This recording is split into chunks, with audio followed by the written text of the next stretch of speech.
अनि एउटा खुकुरी लिएर त्यो भोगटेको रुखलाई काटेर नदीमा फालिदिइन्।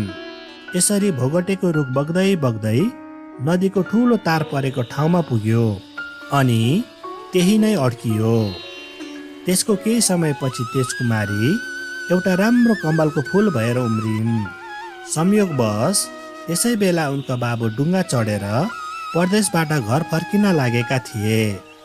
उसले नदीको बीचमा कमलको फुल फुलिरहेको देख्यो अनि यस्तो राम्रो कमलको फुल देखेर उसले मनमा नै विचार गर्यो, ओहो, मेरो छोरी तेजकुमारीलाई यो फुल त साह्रै मनपर्छ, उसैका लागि लगिदिनु पर्ला।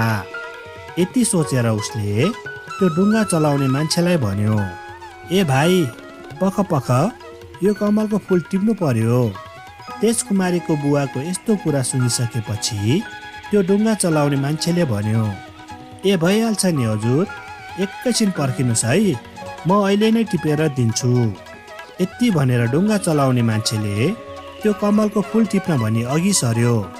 तर त्यति नै बेला कमलको फुलबाट आवाज आयो, खबरदार, मलाई नटिप, म कमलको फुल होइन, म तेजकुमारी हुँ।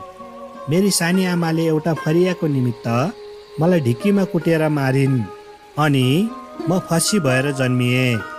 त्यसपछि फेरि पनि मलाई निमोठेर बारीको कान्लामा फालिन् अनि म फेरि भोगटे भएर जन्मिएँ अनि फेरि भोगटेलाई पनि काटेर नदीमा मिल्काइदिइन्। त्यही भएर म अहिले कमलको फुल भएर जन्मेको हुँ।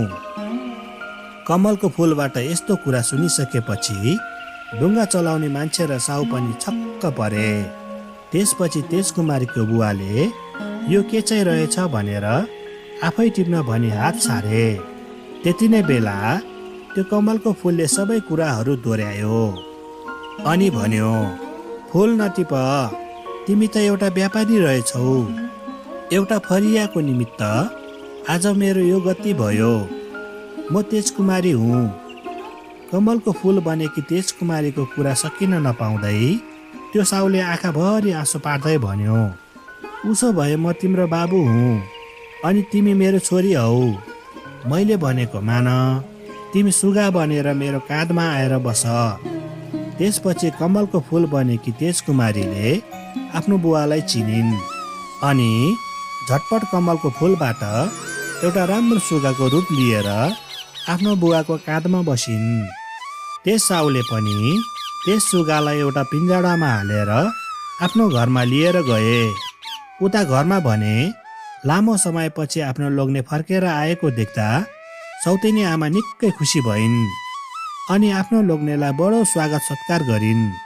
तेजकुमारीका बुवाले पनि केही थाहा नपाएको जस्तो गरेर तेजकुमारी कहाँ गइन् त भनेर सोधिन्।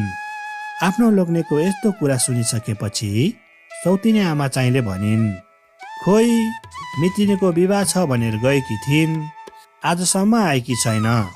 आफ्नो स्वास्नीको यस्तो फटाइ चाला देखेर तेजकुमारीको बुवाको रिसको सीमा नै रहेन अनि उनले पनि तुरुन्तै आफ्नो स्वास्नीलाई त्यही ढिक्कीमा लग्यो अनि तेजकुमारीको झै गरेर हात खुट्टा कुचिदियो। यसरी हात खुट्टा कुचेर बुढी भएकी आफ्नी श्रीमतीलाई उसले जङ्गलमा लगेर छाडिदियो र सुगाकै रूपमा भए पनि आफ्नो छोरीलाई पाउँदा बाबु चाहिँ सन्तोषै मानेर बस्यो।